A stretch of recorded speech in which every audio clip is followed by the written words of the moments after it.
அடுத்தப்புறமா என்னன்னு பார்க்கலாம். இப்போ பார்த்தீங்கன்னா, ராஜாங்கம் சேது எல்லாருமே சென்னையிலேருந்து வந்துடுறாங்க. வந்ததும் பார்த்தீங்கன்னா, நம்ம ஈஸ்வரி, சித்ரா எல்லாருமே வந்து ரொம்பவே பயப்படுறாங்க. மாமா இப்போ என்ன சொல்ல போறாரோ அப்படின்னு சொல்லிட்டு, உடனே ராஜாங்கம் வந்து வந்ததும் வந்து ஈஸ்வரிய கூப்பிடுறாங்க. இன்னைக்கு ஒரு கச்சேரி இருக்கு அப்படின்ற மாரி ஈஸ்வரி பயந்துகிட்டே போறாங்க.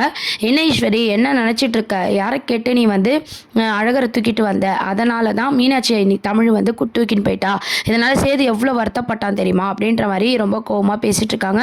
அதான் ஃபோன்லேயே பேசிட்டீங்களே மாமா, இப்போ நேரில் வேற எதுக்கு அப்படின்னு சொல்லும்போது, நீ பண்ணது தப்பு, இதை வேற நீ வந்து விளக்கமாக வர பேசிட்டு இருக்கியா? இனிமே இதை பண்ணினா நடக்கிறதே வேற அப்படின்ற மாதிரி சொல்கிறாங்க. உடனே ஈஸ்வரி வந்து அழகர் பஞ்சாயத்து படி நம்ம வீட்டில் இருக்கணும்னு நினச்சி தான் நான் தூக்கிட்டு வந்தேன். இதுக்கப்புறம் எந்த தப்பும் நடக்காமல் நான் பார்த்துக்கிறேன் மாமா அப்படின்ற மாதிரி சமாளிக்கிறாங்க. உடனே சரி சரி அப்படின்னு சொல்லிட்டு நம்ம சேதுவும் பார்த்தீங்கன்னா, அப்பா நான் வெளியே போயிட்டு வந்துடுறேன்ப்பா அப்படின்னு சொல்லிட்டு போகிறாரு. அப்போ ஐஸ்வர்யா தனியாக இருக்கும்போது ஈஸ்வரியும் சித்ரா எல்லாரும் கூப்பிட்டு பார்த்தீங்கன்னா ஐஸ்வர்யாட்ட பேசிகிட்டு இருக்காங்க.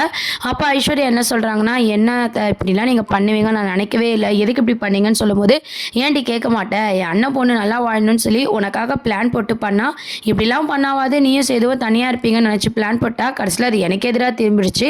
இந்த தமிழ்ச்செல்வி வேற வந்து என்கிட்ட சவால் விட்டு பேசிட்டா, வயசுக்கு தகுந்த பேச்செல்லாமா பேசினா அவ அப்படின்னு சொல்லி தமிழ் பேசின எல்லா விஷயத்தையும் சித்ராவும் ஈஸ்வரியும் ஐஸ்வர்யா கிட்ட சொல்லிட்டு இருக்காங்க.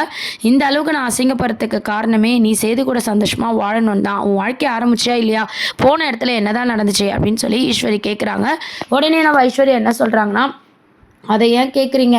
எப்போ பாரு குழந்தைங்கள பற்றியே யோசிக்கிறாரு. மீட்டிங் நடக்கும் போதும் குழந்தைய பக்கத்தில் வச்சுக்கிறாரு. அவர் கூட நான் தனியாகவே இருக்க முடியல. இதில் எங்கேருந்து எல்லாம் நடக்கிறது அப்படின்னு சொல்லி ஐஸ்வர்யா சொல்லிட்டு இருக்காங்க. இப்படிலாம் பேசாத ஐஸ்வர்யா, நீ தான் அதுக்கான முயற்சி எடுக்கணும். அவன் அப்படி தான் இருப்பான். நான் உங்ககிட்ட ஒரு வாரம் அங்கே இருந்துட்டு வர சொன்னேன். உன்னை யார் வர சொன்னது அப்படின்னு சொல்லிட்டு கேட்கும்போது, நீங்கள் பண்ண வேலையில் மாமா கோவமாக இருந்தார், அதனால தான் போகலான்னு சொல்லிட்டாரு, நானும் கிளம்பி வந்துட்டேன்னு சொல்லிட்டு இருக்காங்க. அது மட்டும் இல்லாமல் எனக்கு ரொம்ப டயர்டாக இருக்குது, நான் அப்புறமா பேசுகிறேன் உங்ககிட்ட அப்படின்னு சொல்லிட்டு ஈஸ்வரி கிட்ட சொல்லிட்டு ஐஸ்வர்யா வந்து ரூமுக்கு போய் ரெஸ்ட் எடுக்கிறாங்க. சித்ரா வந்து என்னம்மா இவ பொறுப்பே இல்லாமல் பேசிகிட்டு இருக்கா, இவ வாழ்க்கைக்காக நம்ம இவ்வளோ அசிங்கப்பட்டா இந்த ஐஸ்வர்யாவுக்கு பொறுப்பே இல்லையே அப்படின்னு சொல்லவும், எல்லாம் சரியாயிடும்டி, ஒரு குழந்தை பிறந்தா சரியாயிடும். இந்த தமிழை அவமானப்படுத்துறதுக்கு அவளுக்கு தக்க பதிலடி நான் கொடுத்தே ஆவேன், என்ன பண்ணுறேன் பாருன்னு சொல்லி அடுத்த பிளான் ஈஸ்வரி போடுறாங்க. உடனே சித்ரா வந்து இல்லை இப்போ போட்டால் நம்ம மாட்டிப்போம், கொஞ்ச நாள் வெயிட் பண்ணலாமா அப்படின்னு சொல்லும்போது, நான் டைம் பார்த்து அந்த பிளானை இது பண்ணுறேன் அப்படின்னு சொல்லி ஈஸ்வரி ஏதோ ஒரு பிளான் போடுறாங்க. சித்ராவும் ஈஸ்வரியும் அடுத்த தமிழை பழி வாங்கிறதுக்கு பிளான் போட்டுட்ருக்காங்க. அதுக்கப்புறம் பார்த்தீங்கன்னா நம்ம சேது வந்து ராஜா கிட்ட கேட்குறாங்க, நான் போய் மீனாட்சியை பார்த்துட்டு வரட்டுமாப்பா, ஏன்னா தமிழ் வந்து தூக்கிட்டு போயிட்டா, எனக்கு மீனாட்சி ஞாபகமாகவே இருக்குது, நான் போய் ஒரு 8 பார்த்துட்டு வந்துடுறேன்னு சொல்லும்போது, தனியாக போக வேண்டாம் கருப்பனை கூட்டிகிட்டு போ அப்படின்னு சொல்கிறாங்க. சரின்னு சொல்லிட்டு அங்கே கருப்பு நம்ம சேது பார்த்திங்கன்னா மீனாட்சியை பார்க்க போகிறாங்க. அங்கே போய் நம்ம சேதுவை பார்த்தது எல்லாருமே ஷாக் ஆகுறாங்க. என்னப்பா அப்படின்ற மாதிரி கேட்குறாங்க. நம்ம வசந்தி எல்லாருமே வாங்க மாப்பிள்ளைன்னு சொல்லி கூப்பிட்றாங்க. நான் மீனாட்சியை பார்க்க வந்திருக்கேன்னு சொல்லும்போது குழந்தைய தூக்கிட்டு வந்து காட்டுறாங்க சேதுக்கிட்ட. உடனே தமிழ் வந்து கோவப்படுறாங்க. இன்னும் 2 நாள் அவளே வரப்போறா, எதுக்கு இந்த மாதிரி பண்ணணும் அப்படின்னு சொல்லி கேட்கும்போது, நீ திடீர்னு வந்து குழந்தைய தூக்கின்னு போயிட்ட, எனக்கு மீனாட்சி ஞாபகமாக இருக்குது, நான் பார்த்துட்டு போயிடுறேன்னு சொல்லி சேது வந்து சொல்லிட்டு இருக்காரு. உங்கள் வீட்டு ஆளுங்க தூக்கிட்டு போனது இல்லாமல் நீங்களும் தூக்கிட்டு போகலான்னு வந்திருக்கீங்களான்னு சொல்லி தமிழ் வந்து சேது மேலே கோவப்படுறாங்க.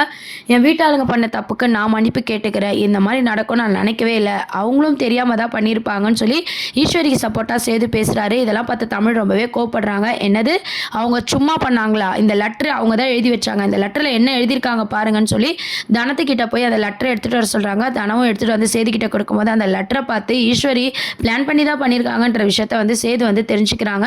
நம்ம கிட்ட பேசும்போது அவங்க வேறு விதமாக பேசுகிறாங்க, ஆனால் இந்த லெட்டரில் வேறு விதமாக தமிழை வெறுப்பேற்றி வேணும்னே பண்ண மாதிரி இருக்கே, இதில் ஏதோ தப்பு இருக்கே அப்படின்ற மாதிரி சேது யோசிக்க ஆரம்பிச்சுட்டு மீனாட்சியை பார்த்துட்டு அங்கே வந்து சரி நான் கிளம்புறேன்னு சொல்லிட்டு காரில் யோசிச்சுக்கிட்டே போகிறாங்க. ஈஸ்வரி சின்னம்மா கிட்டே ஏதோ ஒரு தப்பு இருக்குது, அதை கூடி சீக்கிரம் நம்ம கண்டுபிடிக்கணும் அப்படின்ற மாதிரி சேது வந்து யோசிக்கிறாரு.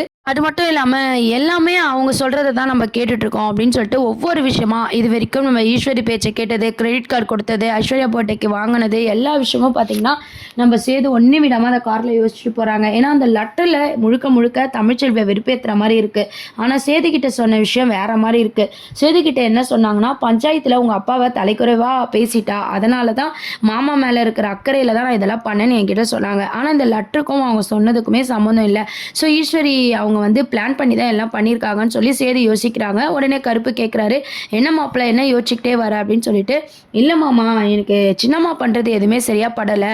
என்கிட்ட பஞ்சாயத்தில் தமிழ் அப்பா பேசினதுக்கு தான் இதெல்லாம் பண்ணதா சொன்னாங்க. ஆனால் தமிழ் வீட்டில் லெட்டரில் வேறு மாதிரி இருக்குது. எனக்கு என்னமோ ஒரு சந்தேகமாக இருக்குது, இவங்க வேணும்னே பண்ண மாதிரி அப்படின்னு சொல்கிறாங்க. நான் சொல்கிறேன் தப்பாக நினைக்காத மாப்பிள்ள, அவங்க சரி கிடையாது, அவங்க தான் எல்லா பிரச்சனைக்கும் காரணம்னு நான் நினைக்கிறேன் அப்படின்ற மாதிரி கருப்பு வந்து சொல்லிட்டு இருக்காரு. என்னம்மாமா சொல்கிறேன்னு சொல்லி கேட்கும்போது, நீ ஐஸ்வர்யா கல்யாணம் பண்ணதுலேருந்து ஆளே மாறிட்டப்பா, எல்லாமே அவங்க பேச்சதான் கேட்டுட்டு இருக்க, கொஞ்சமாவது யோசிப்பா, அதை தாண்டி வெளியே வா, அப்பதான் யாரு நல்லவங்க யாரு கெட்டவங்கன்னு உனக்கு புரிய ஆரம்பிக்கும்னு சொல்லி கருப்பு வந்து சொல்றதை கேட்டு சேதுவும் பார்த்தீங்கன்னா ஈஸ்வரி மேலே லைட்டாக சந்தேகப்படுறாங்க. இதுக்கப்புறம் அவங்க எது சொன்னாலும் வந்து நல்லா யோசிச்சு தான் முடிவெடுக்கணும், அவங்க சொன்னதுக்கெல்லாம் நம்ம கேட்கக்கூடாது அப்படின்ற மாதிரி சேது வந்து யோசிக்கிறாங்க.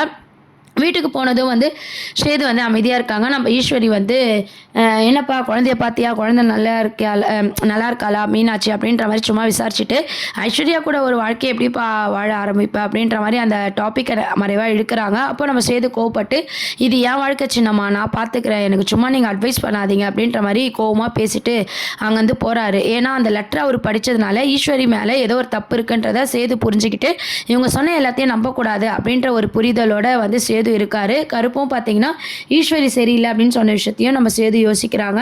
இந்த கோவத்தை ஐஸ்வர்யா கிட்டேயும் பார்த்தீங்கன்னா நம்ம சேது வந்து காமிச்சிட்டு இருக்காரு. ஸோ என்ன இவன் நம்ம சொன்னால் எப்பவுமே தலையாட்டுவான், இப்போ நம்மளே எதிர்த்து பேசுகிறான்னு சொல்லி ஈஸ்வரிக்கு ஒன்றுமே புரியல.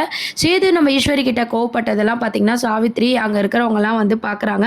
பார்த்துட்டு நம்ம ஈஸ்வரியை வெறுப்பேற்றுறாங்க. என்ன தாமரையும் சாவித்திரியும் பார்த்தீங்கன்னா ஈஸ்வரியை செம்மையாக வெறுப்பேற்றுறாங்க. நீங்கள் எது சொன்னாலும் சேது கேட்பான், இப்போ உங்களே திட்டிட்டு போன மாதிரி இருக்கே அப்படின்னு சொல்லும்போது ஈஸ்வரி வந்து சமாளிக்கிறாங்க.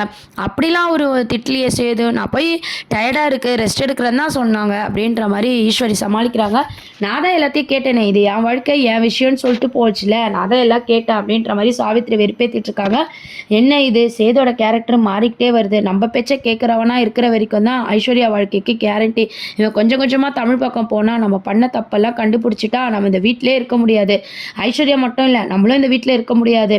அதனால எப்பவும் போல சேது நம்ம பேச்சு கேட்குற மாதிரி அடுத்த பிளான் போடணும். அந்த பிளானில் தமிழுக்கு நம்ம சேது மேலே கோவமோ சேதுக்கு தமிழ் மேலே கோவமோ அதிகமாகணும். ஏன்னா இப்போதைக்கு தமிழ் மேலே இருக்கிற கோவம் சேதுக்கு கம்மியானதுனால தான் இந்த பிரச்சனை எல்லாம் நடக்குது. ஸோ 2 பேரும் ஃபோனில் அடிக்கடி குழந்தைய சாக்கா வச்சு பேசிக்கிறாங்க. கூடிய சீக்கிரம் சேதுக்கு கோவத்தை வந்து தமிழ் மேலே அதிகமாக்கணும். அப்போ தான் நம்ம இந்த வீட்டில் வந்து நிரந்தரமாக இருக்க முடியும், ஐஸ்வர்யாவும் வந்து சேதுக்கிட்ட நிரந்தரமாக வாழ முடியும் அப்படின்னு சொல்லிட்டு ரொம்ப கேவலமாக பார்த்தீங்கன்னா ஈஸ்வரி வந்து பிளான் போட்டுட்ருக்காங்க. சித்ராவும் ஈஸ்வரியும் பிளான் போட்டுட்ருக்காங்க. ஆனாலும் ஐஸ்வர்யாவை என்னதான் ஒரு நல்ல கேரக்டராக கொண்டு வந்தாலும் ஆரம்பத்தில் தமிழோட வாய்ஸில் பேசினது, ஈஸ்வரிக்கு எல்லா சப்போர்ட்டும் பண்ணது, கேவலமான விஷயத்தெல்லாம் ஐஸ்வர்யா பண்ணியிருக்காங்க. ஸோ நம்ம மாமா கூட இதுக்கப்புறம் தான் அது வாழலாம் அப்படின்ற மாதிரியும் ஐஸ்வர்யா வந்து சேதுக்கிட்ட பேச ஆரம்பிக்கிறாங்க. ஸோ சின்னம்மா மேலே இருக்கிற கோவம், அதாவது ஈஸ்வரி மேலே இருக்கிற கோவத்தில் ஐஸ்வர்யா கிட்டேயும் சேது வந்து கோவமாக பேசுகிறாரு. அவங்க பண்ண தப்புக்கு நான் என்ன மாமா பண்ணுவேன் அப்படின்னு சொல்லி ஐஸ்வர்யா அழ ஆரம்பிக்கிறாங்க.